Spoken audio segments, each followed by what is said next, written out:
Hi. So it's not the best of days for me. I've had quite a sleepless night, and my energy is not at the top of my game. Neither is my voice. Anyway, I want to try to do this anyway right now, and we'll see how it goes. So I wrote an article which is very special for me, because these are quite simply ideas I really want to share. And it just kind of something that came together. It feels like a culmination of a lot of experiencing and thinking I've been doing for all of, simply put, for all of my life, actually. Maybe it sounds strange, but it just came together this week. And ever since it happened, I've been feeling this really strong impulse to share this. And after deliberating how to do it, I decided to do it this way, which is to just video myself reading the article. Well, you'll see my face, but I might be, it might be evident that I'm reading from a page. And I'm probably also gonna share a link below the video of the article in written form. And I apologize in advance for my broken accent. I'm actually Israeli, and this is what it is. This is what I have. But I still prefer to read it like that in my own voice. I prefer for it to go through my body when it comes out, because it went through my body in the deepest sense. I mean, like what I'm saying here is actually something that just went through my body for like a process of years of self-exploration. And I want to say some things before I read it about who's it for, in my opinion. When I well, I think it might be that this kind of ideas will speak mostly to introverts, people who are more introspective in their way of being. And maybe when you hear the ideas, you'll understand why I'm saying that. It also might be that this will suit very well to someone that's going through some kind of crisis, whether it is a health crisis, life crisis of any kind, and maybe a spiritual crisis as well.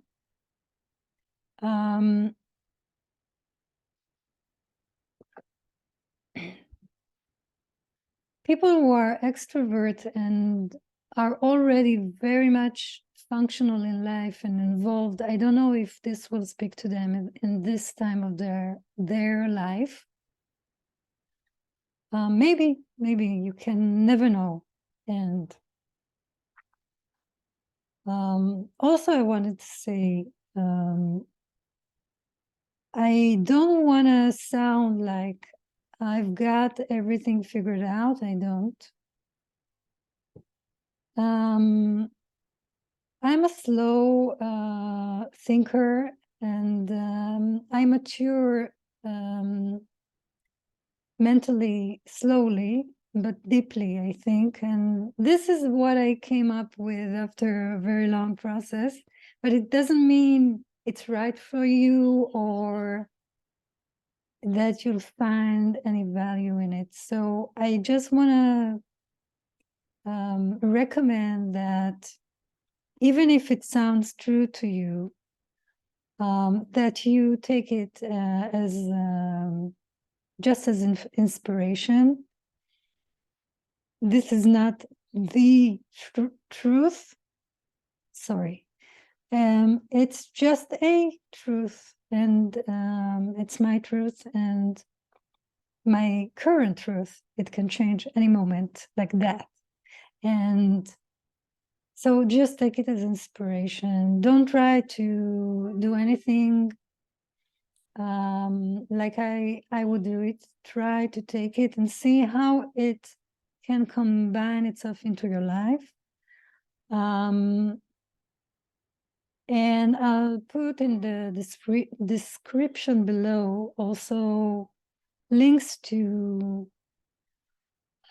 bodies of work and teachers and people I mentioned in this article. And here goes. I'll take a sip.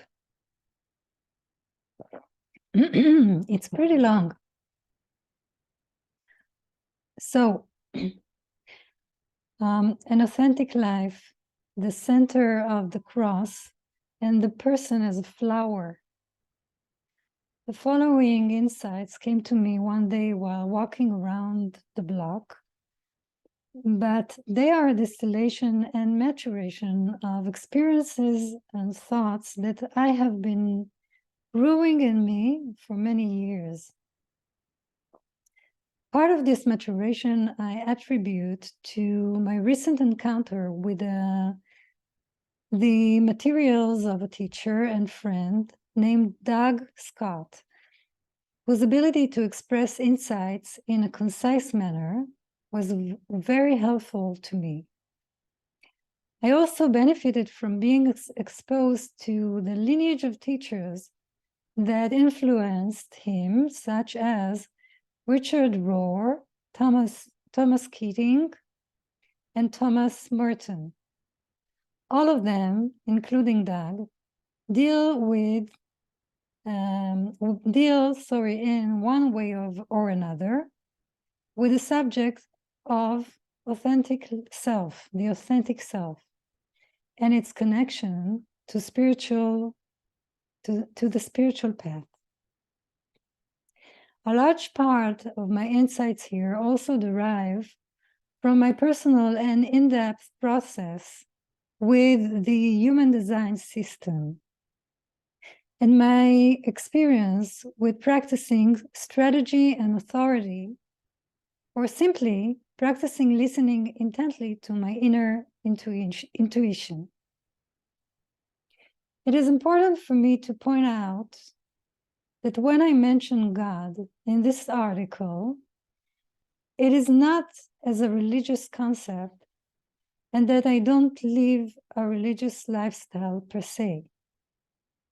My perspective is spiritual and developmental. I'm inspired by all spiritual wisdom teachings, and I don't belong to any of them. God and our inner light of consciousness are, as far as I'm concerned, more or less the same element. Okay, so how to live as an authentic person in a world that is less than authentic?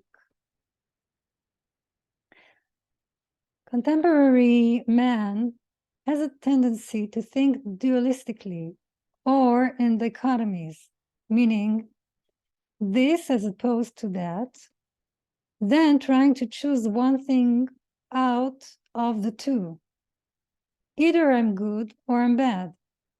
Either I'm material or spiritual.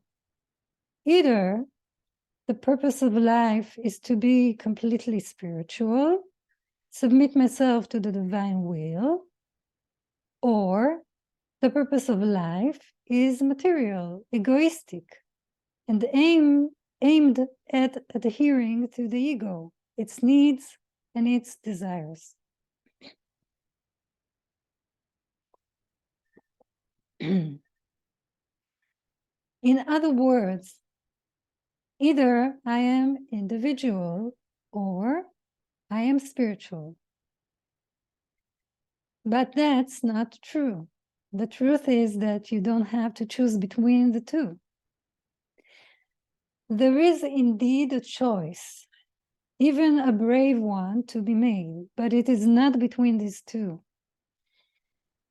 The secret I'm pointing to is a very complex meeting between the two, individual and spiritual, and a third byproduct that results from this meeting, which is authentic living. It's like the saying, it takes two to tango. To live an authentic life, it is not enough to connect only to the individual aspect of us, nor is it enough to connect only to God, the spiritual aspect. Okay, I'm going on. One needs both. We need the combined synergy between them. There is a need for the individual to connect to God, to discover oneself, ourselves.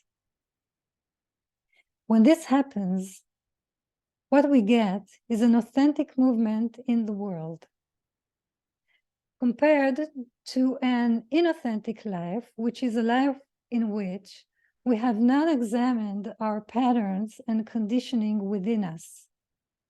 We have not dismantled them.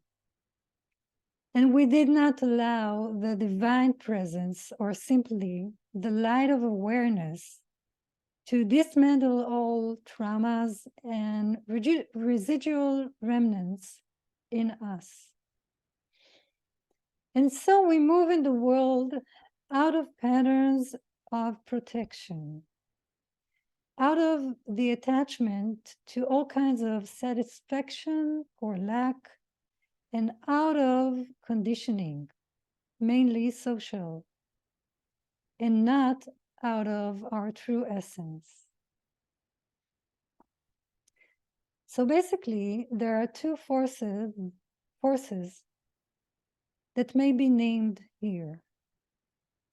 One, our inner essence, which includes the gifts we are brought into this world. This essence is covered up by a layer of protection and patterns that may be named the false or separate self. The second force is the light of awareness, or the divine impulse, which is the only force that can save the true essence from its prison, the prison of patterns, and unveil it anew, so that it can come into contact with life and function in it. This encounter is an encounter that can only happen in the present moment, in the now, because the divine presence is a power that only works now, in this moment, a vertical power. More about this further on. Therefore, in the process of liberating the authentic self from its prison, the false personality also needs to undergo a change in which it becomes devotional. In such a process, the false personality gradually changes its goals so that it becomes dedicated to the service of the authentic life. It becomes an instrument functioning to remind us and gather methods how to be constantly open in this moment to the divine light of awareness. Note, this is basically what religions tried to do. This change in the false personality, in quotes, false personality, happens out of a logical comprehension that this is the last path possible for me if I'm going to save myself, from my falseness. The insight that the right way is surrender to this moment and to the light of awareness available in it. Thus, the false personality gradually becomes a servant, steward, as they say in the fourth way approach. That is devoted, a servant that is devoted to the task of bringing me again and again to focus on this moment and what is here and now. And so the spiritual path is not only spiritual. The spiritual path is also the path of the inner child, the essence, to free itself and succeed in existing in the world as itself. For this to happen, we have to sacrifice everything. You can't hold on to any external or predefined notion of success or what an authentic life would look like. Only the bare encounter in this moment between the essence or inner child, the Son of God, and its source, consciousness, God, can bring about the special alchemy that will allow authentic movement in life. This is impossible to do by ourselves, alone, because we have the tendency to get caught up in the external world, its temptations and conditioning. Each time we are required to clean up the external conditioning again and again.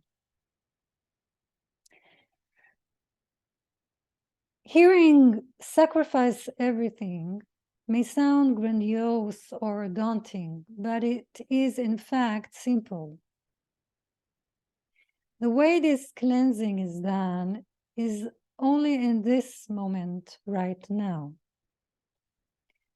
Learning to be present to our patterns and shedding every time anew, moment by moment, the mask, the shells, to remain naked before God, so to speak.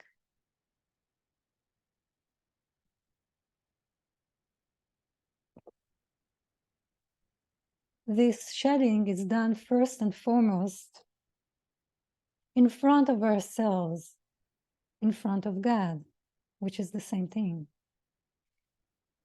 And it is an internal process which trickles down. There is no need to take large external steps which feel forced to us. There is no need to force ourselves to sacrifice everything in the outer domain. It is only required to be present inside. I wish to digress mildly, maybe to mention here the concept of liminal space that Doug Scott introduced me to, which is a kind of inner mental posture that holds the consent not to know, to not know. This is a mental space that can be cultivated within, but it is not only agreeing to know, to not know conceptually in terms of opinion and ideas, but for me, it is the readiness to not know in an existential way. That is, agreeing at any moment to really not know who I am and where I'm headed. Doug Scott also brought me to the concept of the floating self, or the detached, seemingly false self,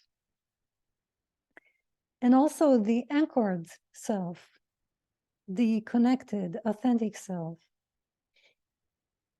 The connected or authentic self can only exist in the world when there is direct contact with God, or if you want, the inner light of presence.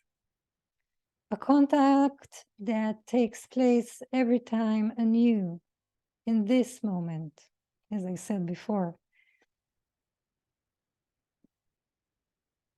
It can be said that in order to live an authentic life, you have to agree to crucify yourself every time.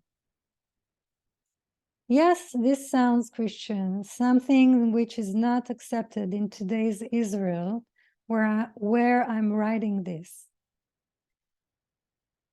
But it just describes it in the best way. The meaning is that in life we have, The meaning is that in life we always reach a point of a fall, time and time again. Time and time again, we try to act in the world and move in it while using all our accumulated resources and strategies.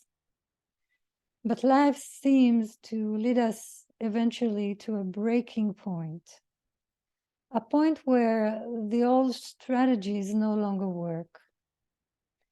At that point, we find ourselves overwhelmed or incapable or exhausted or confused or depressed. These are situations where we can no longer move forward, and we are forced to throw up our hands and not know. And there, in this impasse, we are forced to come into this moment and into contact with the divine impulse, so to speak, or the divine logic beyond all reason. And there, some kind of alchemy is already taking place. Water.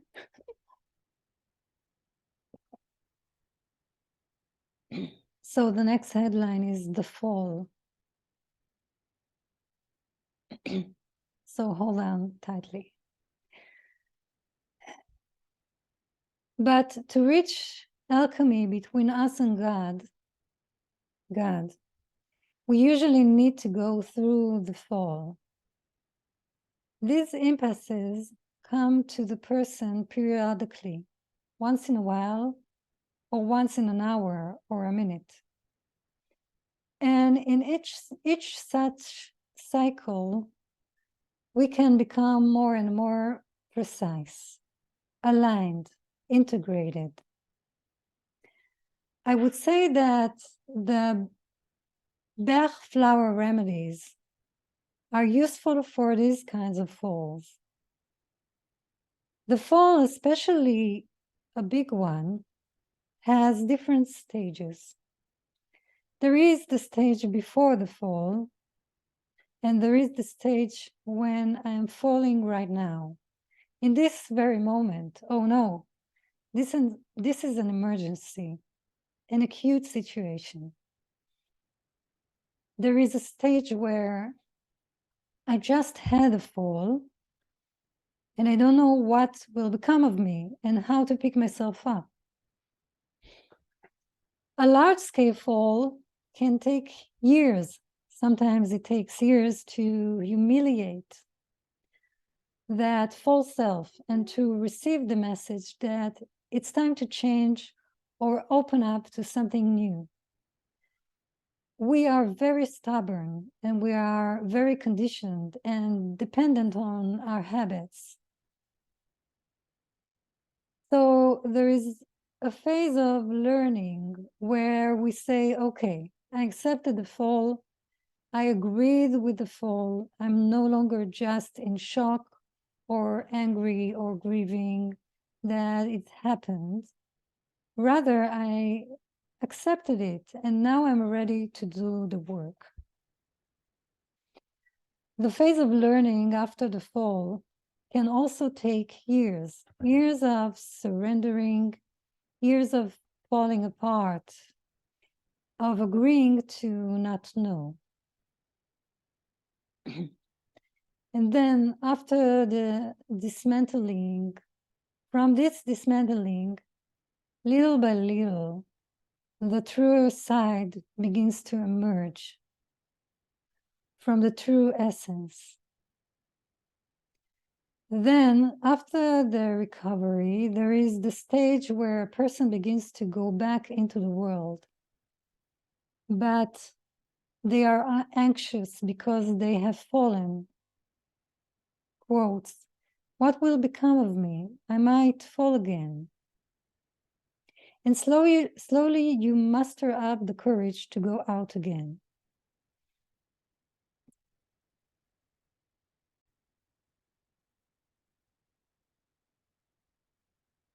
There is also an additional stage of maintaining the authentic self after it is reborn and it is functioning again in the world. At each stage I mentioned here, we have all kinds of thoughts, feelings, and attitudes which require support because we have fallen. It's actually like rehabilitation. And this is where the Bach flower remedies come in, which serves to support the person in this process.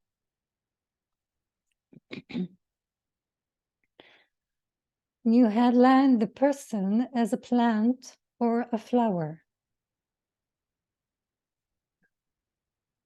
People who have already gone through sad falls in their life may come to the insight, conscious or unconscious, that I will try to present hereby. I call it the person as a plant.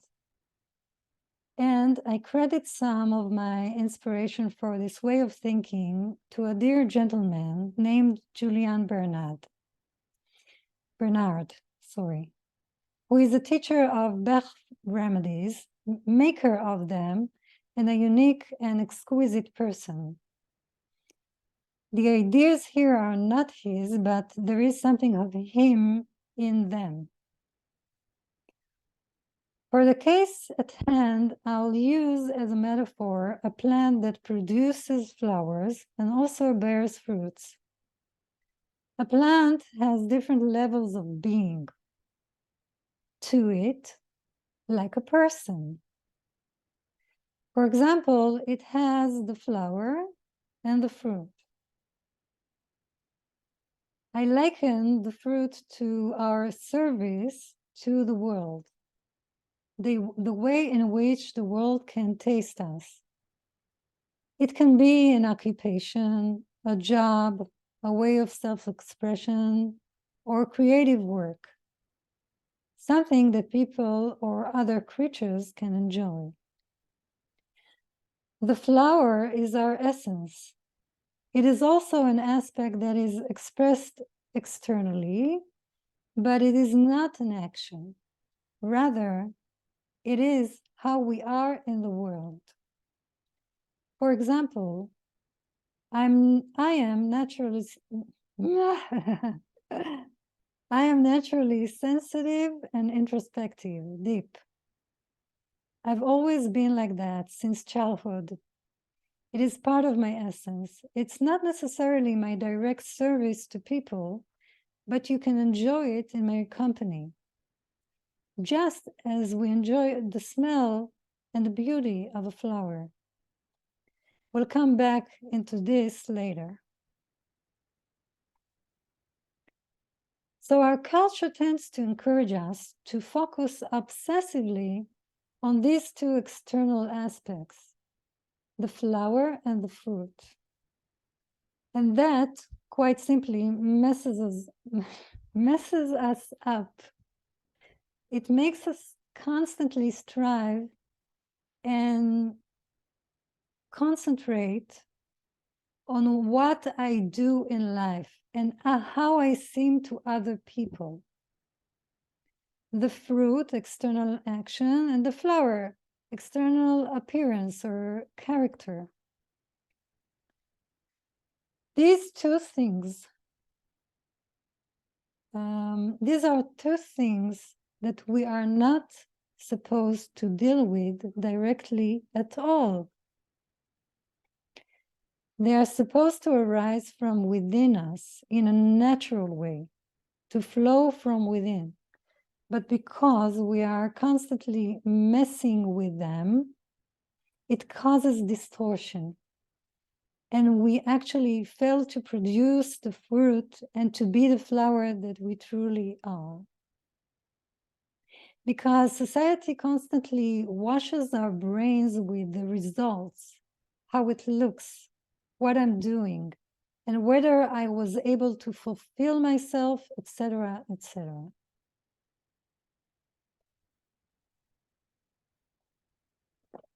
Not only that, but in our culture, we are constantly pumped with other people's fruits and flowers. We're made to wish we could be like someone else. We are told that we should be great and do great things in life. Rather, I say, every person is supposed to reach greatness. Let me read that again. Rather, I say, every person is supposed to reach greatness. But not everyone's greatness will look great. What I mean by that is that it could be that your greatness is simply to walk on this earth as yourself and breathe as yourself, and thus you make your contribution. People are contributed by this, yet not all greatness is necessarily extroverted or especially noticeable. Headline, focusing within. In any case, in my opinion, we should focus on other parts or aspects of the plant, on the interior parts, the stem, the leaves, and the roots. It is a constant work of cleansing, as quite similar to what I stated in the beginning of the article. In this model, the stem is the emotional aspect. The leaves are the mental aspect, the thought patterns, and the roots are likened to our family history, the deep patterns, past memories that activate us from within, usually without our knowledge, or intergenerational history. That's a mouthful. The way to cleanse, I'm getting tired. Okay, but I'm serious, guys. So the way to cleanse the conditioning we have received from society and our wrong ideas about what we are supposed to do in life, the fruit, and how we are supposed to be the flower, is to cleanse what's going on in our thoughts and our feelings. And also what's in our roots, the relics of the past. This may sound complicated, but it's true, and it's true, it takes time. But it's simply about awareness and self-acceptance. I went Trump all of a sudden. Listen, it's simply about awareness and self-acceptance. To know ourselves and to accept ourselves, very simple, not always easy. This means to know our feelings and thoughts, to be more and more present to them, and know the contents that dwells in our subconscious, which the roots, I'm talking about the roots, to accept it, to agree to feel what is there. In this way, we learn to be, capital B, in the moment, with self-acceptance. If we learn to be in the moment with self-acceptance, all the required cleansing will be done automatically. When the cleansing becomes automatic, we begin to see the flower that we already are. The flower blooms anyway. The problem is not that we don't bloom,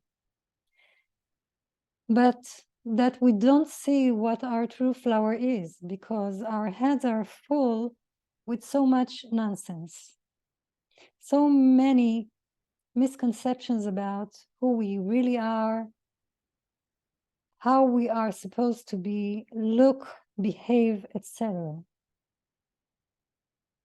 We learn to be in the moment and to let go of thinking of how we look, to be the way we are every day, in every moment. We're not supposed to engage in the external at all, unless we feel like it. Certainly not obsessively.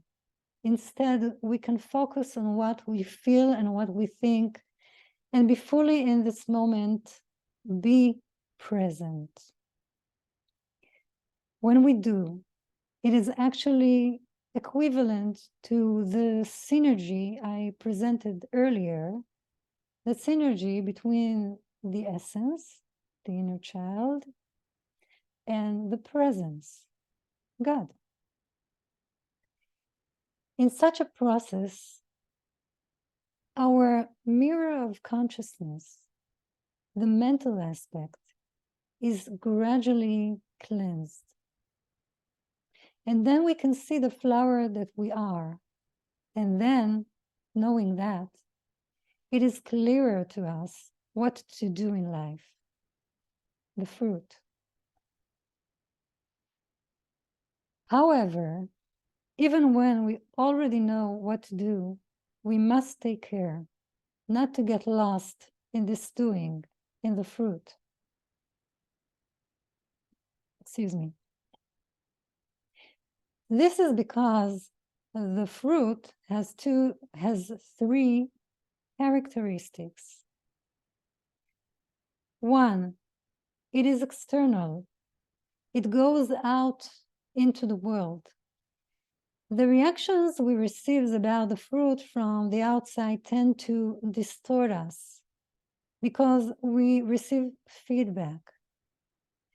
If we don't cleanse our need for positive feedback and approval from the environment, feeling belonging, admiration, etc., it can distort our fruit. Two, the fruit comes and goes. It appears cyclically, but eventually the fruit runs out and disappears until the next time.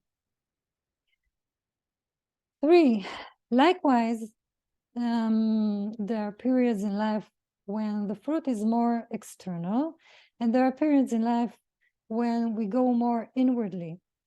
And there might be a fruit, but it is more of an internal fruit, like a spiritual fruit, for instance.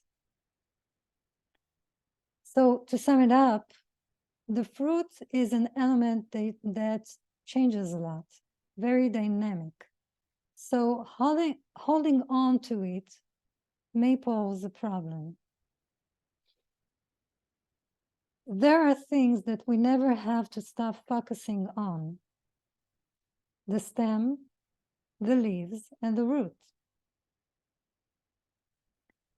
As long as the plant puts out new leaves, this plant is alive. As long as it stops putting out leaves, as soon as it stops putting out leaves, it dies. Even a dying plant, until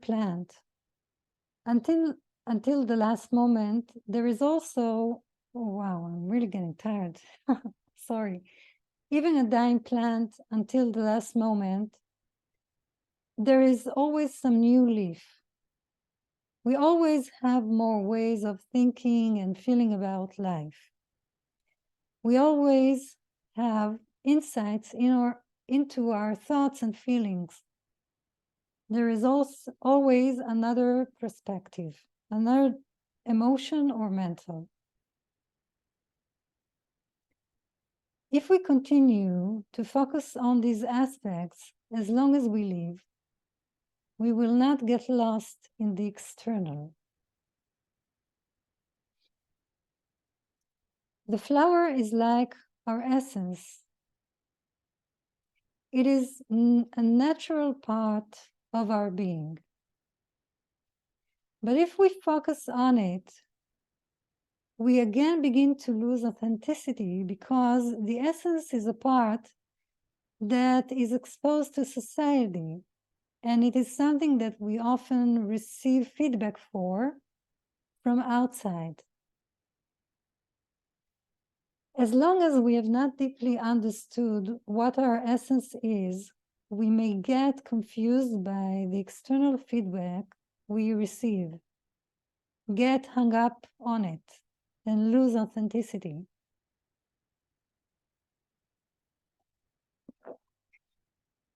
All the more so with the fruit, the action that stems from us. Sometimes we receive much more condensed feedback on our actions, and many times the feedback is financial or monetary. Therefore, we should get to a place where we are present to our thoughts and feelings, and aware of our roots, the subconscious content, and are allowing our outward expression to be reborn again and again. That means not knowing who we are, or knowing for a moment and then agreeing to forget it, to let it go again and again and again. Then the synergy I mentioned at the beginning takes place. Awareness connects with essence, and we live authentically. This sacrifice of who I think I am, and the willingness not to know who I am and what I should do, this is the crucifixion I mentioned. This is what's meant by living in the center of the cross, not imprisoned by the horizontal aspect of action, external expression in the world of time and space, but rather being in frequent contact with the vertical aspect, meaning the divine impulse of this moment beyond time and space. This, to my understanding, it is what Doug Scott calls living in liminal space. This is an alive, courageous way to be, and it is full of faith. Okay, so this is it. I did it. I went through all the article. And I invite you to comment and even ask questions, and you can even leave me if you want to connect directly to me.